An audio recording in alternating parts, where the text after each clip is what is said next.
ایک ہی صف میں کھڑے ہو گئے محمود و ایاز، ایک ہی صف میں کھڑے ہو گئے محمود و ایاز، نہ کوئی بندہ رہا نہ کوئی بندہ نواز۔ نماز میں ایک پارٹس ہے سجدہ۔ سجدہ وہ مقام ہے جہاں بندہ سب سے زیادہ اللہ تبارک و تعالیٰ کے قریب ہوتا ہے، کہ وہ جھکاؤ ہے جہاں انسان کا غرور مٹی میں مل جاتا ہے، روح سکون کی بلندیوں کو چھو لیتی ہے۔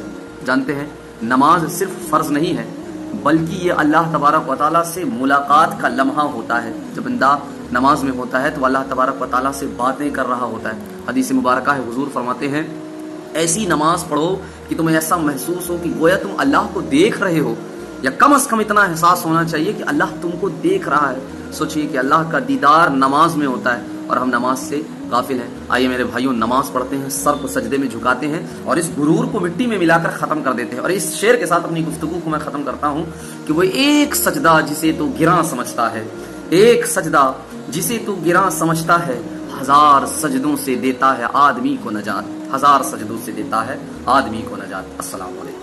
ایک ہی صف میں کھڑے ہو گئے محمود و ایاز، ایک ہی صف میں کھڑے ہو گئے محمود و ایاز، نہ کوئی بندہ رہا نہ کوئی بندہ نواز۔ نماز میں ایک پارٹس ہے سجدہ۔